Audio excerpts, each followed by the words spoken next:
Pessoal, bom dia. Bom, espero que nesses próximos 30 minutos a gente consiga aproveitar bem esse tempo, tá? Eu vou tentar ser rápido para sobrar um tempo para a gente entrar nas perguntas, ok? Eu gostaria já de começar fazendo uma divisão do que eu entendo como criptomoedas no blockchain. Essa divisão é simplesmente para a gente discutir aqui as stablecoins empresariais, ok? E existem outras subdivisões, mas a gente vai ficar nessas daqui para a gente tentar entender esse mundo que muitas vezes as pessoas fazem a maior confusão. O que eu gosto de separar em 3 blocos, e o primeiro bloco deles seria das utility coins com criptomoedas de protocolos originais e tokens, ok? Qual é a diferença desse bloco que eu quero passar para vocês? É a oscilação. Tá? E um segundo bloco, das utilities com lastro. Então, vindo aí, que vocês já ouviram, né? Eu acho que o Curtin já falou um pouquinho, e vai ter um painel já atrás sobre a Libra. E esse é um outro projeto que a gente está fazendo, que lá na frente eu vou falar para vocês, que é do Tunacoin, do OpenTuna, que é sobre uma moeda lastreada no Atum. Qual é a diferença desse bloco? Estabilidade. Tá? São os stablecoins. Eu entendo que as stablecoins são a porta de entrada para uma economia distributiva. Ok? E um outro bloco, que também as pessoas confundem muito, que é o bloco da security. Né? E aqui eu trago a RateBiz, que é um valor mobiliário, que depende muito mais de regulação. O que acontece? Quando a gente conversa com as pessoas que talvez não tenham, estão entrando agora nesse mundo das criptomoedas, elas colocam todos esses 3 blocos num pacote só. E aí a confusão está feita. Tá? Então, é importante a gente entender, né, que eu tenho aqui esse primeiro bloco, como o Bitcoin, até o Niobe, que nós participamos, a moeda da Tainá, por exemplo, que elas ocorrem com oscilação. Elas têm um laço na tecnologia. Tá? Enquanto as utility coins de stablecoins, elas vão ter lastro ou em moedas, ou numa cesta de ativos, ou então na produção ou serviços de uma empresa. Ok? E a security é quando você tem todo um arcabouço legal que leva a ter o entendimento que aquele token tem características de valor mobiliário. Tá? É quando um token, por exemplo, faz uma divisão, uma entrega por exemplo, de lucro. Ou então, você consegue, talvez, daquele token, trazer as pessoas para uma votação. E aí, é uma coisa totalmente separada, tá, gente? É como se eu pegasse hoje a B3 e transferisse ela por completo também para o blockchain. Isso seria possível. E aí a gente está falando de valor mobiliário no blockchain. Bom, então, diante desse conhecimento, né, desse primeiro movimento que eu entendo das criptomoedas, foi a parte de conhecimento da tecnologia, que veio com o Bitcoin. E ele vai ter um segundo movimento, que eu chamo de efeito Ethereum, que até o Kirchner falou aqui, que foi até, de certa forma, desastroso, né, porque houve uma criação em escala de ICOs e de tokens, que levou aqui, em dezembro de 2017, né, uma alta do Bitcoin e, de repente, aquela queda. Houve uma corrida. Né? E aí o que eu entendo agora como um terceiro movimento e futuro, quando todas as empresas começarem a criar seus próprios tokens. Né? Tokens baseados na produção e no serviço, ou numa cesta de ativos, como é o caso da Libra. Apesar de ser chamada a moeda do Facebook, a gente sabe que na verdade, uma aliança de 27 empresas. O que é assustador, né, na Libra? O que assusta é a capacidade dela de capilarização, de até onde ela pode chegar. A gente está falando de 2,4 bilhões de pessoas, e se eu adicionar o WhatsApp, a gente vai ter 3 bilhões de pessoas. Então, imagine a capacidade da Libra, até onde ela pode chegar. Né? E aí, quando eu falo que uma Libra vai valer $1, alguns estados começam a ficar com medo disso, né? Porque, apesar de ter algumas discussões de que talvez uma libra ela poderia de repente ser uma concorrente do próprio dólar, eu particularmente não acho, tá? Por que eu não acho? Porque ela está pareada no dólar e em outras moedas. Na verdade, são 4 moedas que elas vão estar pareadas em outros FIIs, que seria o euro, a libra esterlina, o ien e o dólar. Porém, ela acaba sendo até um risco, né, para as moedas de alguns países que têm desvalorização. Mas isso é tudo especulação, tá, gente? A gente vai entender isso daqui mais para frente, quando o jogo começar. E eles pretendem estar lançando isso aqui lá para ano que vem, em março. Ok? Bom, e por que eu entendo que o Bitcoin, apesar de ser uma criptomoeda importante, trouxe a tecnologia, eu tenho algumas dificuldades, né? Eu tenho o risco, a instabilidade para colocá-la hoje no comércio. E eu acredito por 2 motivos. Primeiro, o comerciante não quer receber Bitcoin, ele não quer correr o risco. E quem tem não quer gastar. Eu acho que, vamos supor que um supermercado aceitasse ações da Petrobras e da Vale. Eu duvido que você que tivesse ações da Petrobras e da Vale fosse fazer compras com essas ações, porque elas não foram feitas para isso. E eu acredito que o Bitcoin e outras moedas de oscilação também não. Elas servem hoje para a questão de uma reserva de valor, para investimento. Eu acho que todo mundo está aqui que compra Bitcoin, ou você segura, ou você vai fazer arbitragem, ou você está utilizando para outra coisa, a não ser para comprar um cafezinho. Você não vai utilizar para comprar um cafezinho. E eu acho que acredito outro problema dela são os pequenos pagamentos mesmo, o custo da rede, né? Então a gente já sabe que o Bitcoin não foi feito para isso.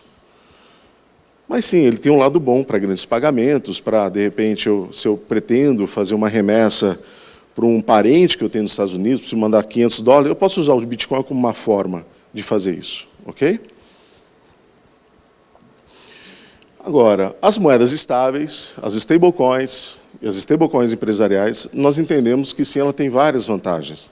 Uma delas é rápido e acessível. Eu posso fazer pagamentos P2P. Eu tenho seguro contra a volatilidade, a estabilidade do criptoativo e também a aplicação na vida real, que é o principal. E isso a Libra vai trazer, né?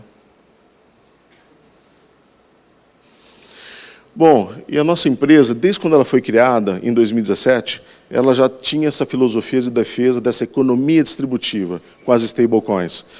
Então, nós somos focados em criptomoedas empresariais.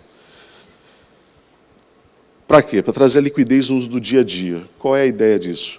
Nós estamos atrelando ao nosso negócio uma fintech também, para que aquelas criptomoedas empresariais possam serem transformadas num clicar de botão em reais, falando com o quê? Com o mundo financeiro. E consultoria em blockchain, para entender o negócio da empresa, e entendendo esse negócio da empresa, como que um token pode agir dentro daquela empresa. Bom, essa questão de moedas estáveis é uma coisa que já, há muito tempo, já existe, tá, gente, no mundo antigo, vamos dizer assim, né, sem o blockchain. E aí eu trago para vocês, por exemplo, quem não lembra quem não sabe do Vale Pipoca, da fichinha de quermesse? É uma stablecoin, tá? Que a paróquia emite para você ir lá no dia comprar pipoca, quentão. E essa moedinha aqui? Quem não lembra dela, né? Também é uma stablecoin. E o bilhete único, o vale-refeição, todos atrelados a um real. Então, essas empresas já criam moedas. Tá? Então, o que a gente está falando aqui não é nada novo. É simplesmente as empresas voltarem para criar suas próprias moedas no blockchain. Né? Numa grande quermesse, tá, gente? Essa é a ideia. E nada mais do que vai ser feito, a Libra vai fazer isso, o Facebook, e a aliança do Facebook. Bom, quais são os projetos nossos em andamento empresariais? A gente já tem conversado com o Correios Par, que é a ideia de criar um token atrelado ao real, que poderia ser, a gente está estudando o nome ainda, pode ser o ECT Coin, que através do nosso sistema, a gente vai conseguir, através das suas inúmeras agências pelo Brasil, que são mais de 60 mil, pagaram uma postagem, pagaram a luz, pagaram a conta de água e também recarregar um celular. Outro projeto que a gente está conversando com a Eurominas, que é tokenizar o ouro mesmo. Okay? E também uma moeda que eles querem criar, que seria uma moeda para ser utilizada nos garimpos. Hoje você tem uma grande... no garimpo existe uma grande dificuldade, na verdade, de você fazer a distribuição do dinheiro. Eles gastam milhões de reais por mês e esse dinheiro tem que chegar até o garimpo. Então, você imagina a logística de levar esse dinheiro até lá. Fazendo agora, tendo uma conta digital, uma wallet para esses garimpeiros, eles vão poder utilizar essa moeda. A ideia do nome da moeda vai ser Barão, tá, gente? Então, eu perguntei para o dono da Eurominas, o plural de Barão, ele falou assim, 1 barão, 2 barão, 3 barão. Está tudo certo. Então, o Barão vai ser utilizado no garimpo. Um outro projeto que eu gosto muito, que é da indústria farmacêutica. 4 indústrias conhecidas, grandes, que têm 10 mil empregados, 70 mil farmácias cadastradas e 200 mil médicos. Qual é a ideia? Trocar a amostra grátis por um token, por uma stablecoin. Como seria isso? A stablecoin seria direcionada ao médico, o médico entregaria ao paciente e o paciente tiraria o medicamento na farmácia. Vocês não têm ideia da economia, do economics desse negócio, que é você, hoje em dia, a amostra grátis, essas empresas, essas 4 juntas, gastam 300 milhões de reais. E eles não têm a mínima ideia de como é utilizado esse medicamento. Alguns medicamentos vencem, outros são desperdiçados, o médico leva para casa, então eles não têm nenhum controle. Então eles passariam a ter a rastreabilidade no blockchain desses medicamentos e também eles ganhariam em inúmeros sentidos. A farmácia também vai ganhar, porque esses 300 milhões hoje que está na mão do médico passaria para a farmácia. Então é um projeto que está bem evoluído já, e a gente agora está só na questão de entender um pouco o negócio da farmácia, né, das grandes farmácias, para chegar a fazer a aplicação na vida real. E o TunaCoin? O TunaCoin é muito interessante. Esse projeto chama OpenTuna, né, e é um projeto que tem também a aliança do atum. E aí é uma coisa que a gente começou isso há 6 meses, antes de ser até anunciado a aliança da Libra. E ela tem as mesmas características, né? Ela está unindo várias empresas ligadas à pesca do atum no Rio Grande do Norte, até entidades sempre lucrativas, como o Projeto Tamar, o Projeto Albatroz, e também são vários projetos. E o principal também é a rastreabilidade do atum. Por quê? A pesca do atum no Brasil depende de cotas que são liberadas por uma instituição mundial chamada ICCAT. O ICCAT libera essas cotas de pesca se você tenha uma boa informação, uma boa estatística de como está sendo pescado aquele atum. Cada atum que é pescado, gente, ele é feito um relatório daquele atum. Cada atum. Então, hoje é feito num papel, aquele papel que você vê lá com marquinha de manteiga, de café, tá? E nesse papel tem lá a temperatura do atum, onde ele foi pescado, se ele estava vivo ou morto. Agora, a ideia é passar toda essa informação para o blockchain, para aumentar as cotas de pesca no Brasil. Para vocês terem ideia, navios japoneses vêm para o Brasil pescar depois das 200 milhas, para pegar o atum que está aqui na nossa correnteza. E a gente não tem cota para pescar esse atum que o japonês vem pegar, porque ele tem cota. Então, o atum está no oceano, é de quem pegar, de quem pescar. Mas as cotas é dada para o país que faz a pesca. Tá? É um projeto também que já está 6 meses conosco, que está bem legal. Então, a TunaCoin será uma stablecoin lastreada no atum, então, como R$1, ok? Bom, para isso, a tecnologia que a gente utiliza na Bomesp é uma tecnologia que a gente teve uma sorte, na época, né, de conseguir comprar o código-fonte da Modus Engineering, e assim, olhando para essa questão da escalabilidade, todo mundo sabe aqui que o Bitcoin escala de 3 a 7 operações por segundo, o Ethereum, de 15 a 20 operações por segundo, e a Visa faz de 25 mil operações por segundo. E a nossa tecnologia da Bomesp, ela chega a alcançar de 3 a 10 milhões de operações por segundo. Ok? Bom, as pessoas perguntam sobre as questões jurídicas, né, de uma stablecoin no Brasil. Nós passamos, através do nosso ICO, que foi da Niobium Coin NBC, em 2017, agosto de 2017, quando nós lançamos, foi aberto um processo na CVM para entender se era uma utility ou uma security. E lá a gente conseguiu passar muito bem de explicar, nesse processo, que o Niobium era uma utility. Tá? Então, isso é importante, tá, gente? Quando eu falo de utility coin, de utility token, eu estou falando de ativos não financeiros. Tá? Não financeiros. E quando você fala de moeda, se eu falar de moeda, a legislação brasileira de todo lugar do mundo entende que moeda é a moeda soberana. Eu tenho todo um arcabouço legal para regulamentar a moeda. E a moeda ela é regulamentada no Brasil pelo Bacen e nos Estados Unidos pelo Federal Reserve. Então, isso não é uma moeda. Quando a gente fala Bitcoin é uma moeda, ela é na acepção econômica do termo, como foi o sal e o ouro. Mas, juridicamente, não é uma moeda, é um ativo não financeiro. Qual é a melhor explicação, analogia para isso? As fichinhas de quermesse, tá, gente? Então, por incrível que pareça, a gente conseguiu passar pela CVM, e a CVM entender que o Niobium Coin NBC era uma utility coin, porque a gente fez analogia com as fichinhas de quermesse. Né? Olha, CVM, se você quer regulamentar no Brasil as criptomoedas, você vai ter que regulamentar a quermesse também. Tá? Então, e o que você vai ter a ver com as quermesses? Ou então, talvez aquele lá, o vale transporte, as milhas, né? Porque são vouchers, são ativos não financeiros. Okay? Evidentemente que lá dentro da CVM tem pessoas que pensam diferente, mas a maioria pensou nesse sentido, e no colegiado foi dado que o Niobium era uma utility coin. Só para lembrar, existe um comunicado de 2014 do Banco Central que traz lá a definição que é moeda eletrônica e moeda digital. Tá? A moeda eletrônica é aquela que você tem lá na tua carteira, lá no teu banco, na sua conta corrente, que é aquele númerozinho lá, que são moedas eletrônicas emitidas e criadas pelos bancos. E a moeda digital, lá o Banco Central já entendia que era um ativo não financeiro. Ok?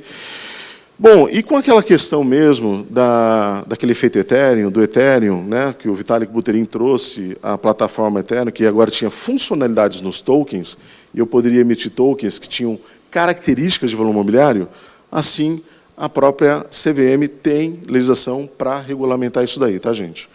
E isso daí no mundo todo é entendido como security tokens, e a gente sabe que tem alguns lugares crypto-friendly, né, nesse sentido, como Malta, Suíça e Estônia, por exemplo, né, e que acho que o Portilho vai falar aqui também do caso deles, do BTG Pactual, que é o lançamento da RateBits, que é uma security token. Ok, gente? Bom, e aqui no meio, quando tem essas características, né, as moedas, criptomoedas, que ela tem muitas vezes função de moeda e de valor imobiliário. Ok, gente? Bom, nossa plataforma já está no ar, já está funcionando. O nosso próximo passo agora a nossa plataforma hoje é .com, a gente deve levá-la para o exterior, tá? Porque a gente faz cripto, é uma coisa que eu não concordo muito com a IN 1888. Eu, particularmente, fui chamado, na época, pela Associação Brasileira de Empresas de Capital Aberto para ajudar a opinar na IN 1888. Uma opinião minha era que não deveria as exchanges informar as permutas de cripto com cripto, porque eu não tenho ainda uma legislação definida para isso. Se são ativos não financeiros, eu não tenho como enquadrar na legislação ainda. Tá? Quando eu faço uma permuta de um imóvel com outro imóvel, eu tenho uma legislação, é um ato só. Mas imagine você com um robô numa exchange fazendo 1000 permutas. Né? Agora, o mercado financeiro tem essa questão das permutas de ações. Eu já tenho uma regulamentação para isso. No final do dia, passei a régua, eu pago o tributo que eu estou devendo. Como é que eles vão encarar isso aí? Eu não sei, gente, porque ainda não tem uma legislação. A questão de cripto para reais, eu já entendo que sim, porque já tem uma legislação que é o ganho de capital. Acima de 35 mil, para ativos não financeiros, paga-se imposto. Então, no mês, se você, abaixo de 35 mil, você teve esse ganho, você está isento. A Receita Federal não está preocupada com essa sua operação. Tá? Não está preocupada. Acima, sim. Aí você tem que ir lá no GCAP, que é um programinha da Receita Federal, baixa, você lança lá e você paga o ganho de capital. Tá, gente? Então é isso. E dentro dessa questão mesmo que a gente está mandando a .com nosso para fora, nós vamos inaugurar aqui no Brasil a .com.br, que vai ser em reais. E a ideia nossa é que lancemos também um Bomestre Pay, que vai estar dentro, provavelmente, de uma fintech, a gente está acertando isso nos próximos meses, para dar liquidez às criptomoedas empresariais. A ideia é que você tenha lá uma Tuna Coin, aquela Tuna Coin imediatamente se transforma em reais. E você pode gastar através de um cartão de crédito. Ou o pessoal lá do garimpo, né, que lá no garimpo está gastando os barão, né, no plural. Eles estão gastando barão para cá, barão para lá, comprando alguma coisinha lá no local. E quando eles vão para a cidade, eles podem transformar aquele barão em reais e gastar através de um cartão de crédito. Essa é a ideia de uma economia distributiva que a gente traz através da nossa tecnologia, né, com milhões de transações por segundo, baixo custo, simples manuseio, simples, pagar e receber. Porque o primeiro contato com criptomoeda das pessoas não vai ser fácil, gente. Acho que muitos aqui já têm, eu vi todo mundo levantando a mão, que já teve contato com criptomoeda, então vocês sabem o que é uma chave privada, uma chave pública e como manuseia isso. Agora, a pessoa simples não sabe, gente. É muito difícil. Peça para teu pai, teu avô, abrir uma carteira no blockchain. Tentem. É uma coisa assim que não entra na cabeça deles. Então, o primeiro contato tem que ser muito simples, mesmo que seja off-chain e não on-chain. Mas a gente vai ter que fazer isso. A pessoa tem que chegar lá com e-mail e senha. Ponto. Tá? Mais para frente a gente vai ver como vai ficar, mas esse primeiro contato tem que ser assim. Então, eu sou muito favorável à ação, à iniciativa do Facebook fazer a aliança Libra, porque eu acredito que assim, quem sabe eu vou poder viajar, ir para fora e utilizar o WhatsApp ou Messenger para fazer minhas compras lá. Eu acho que isso vai ser fantástico. Tá bom? Então é isso, gente. O que nós temos com a economia distributiva é para uma liberdade das pessoas, né? Eu entendo que uma repórter perguntou sobre a Libra, né, se era dar muito poder para o Facebook. Eu entendo ao contrário. Eu entendo, na verdade, que é dar poder para as pessoas. O empoderamento vai estar nas pessoas. O Facebook será a rodovia, a estrada que vai ser utilizada, tá, da Libra. Então, eles têm uma forma de pulverizar, de chegar a quase 3 bilhões de pessoas se eu unir o WhatsApp. Então, eu acho que é uma forma assim, que vai trazer inclusão social, inclusão digital, e vai ajudar muito a questão dos desbancarizados no mundo.